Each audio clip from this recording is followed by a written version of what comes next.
Yes, এটা হচ্ছে আমার এনগেজমেন্ট শপিং ভ্লগ।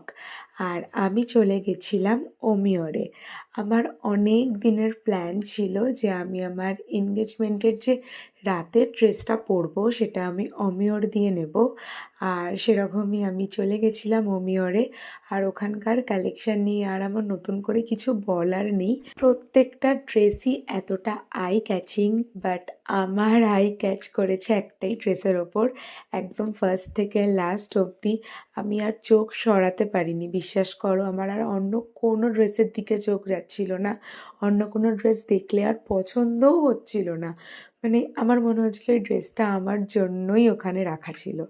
তারপর ওখান থেকে ওরাও এসে গেছিলো, মানে ও আর সাহেব পরে এসেছিল। তারপর ওখান থেকে আমরা চলে গেছিলাম গাং ফ্যাশনে। বাট আনফর্চুনেটলি ওই দিনকে আমাদের ওর জন্য যে ড্রেসটা সেটা আর চুজ হয়নি। আমরা ভীষণ কনফিউজ হয়ে গেছিলাম যে কী টাইপের ড্রেস নেব।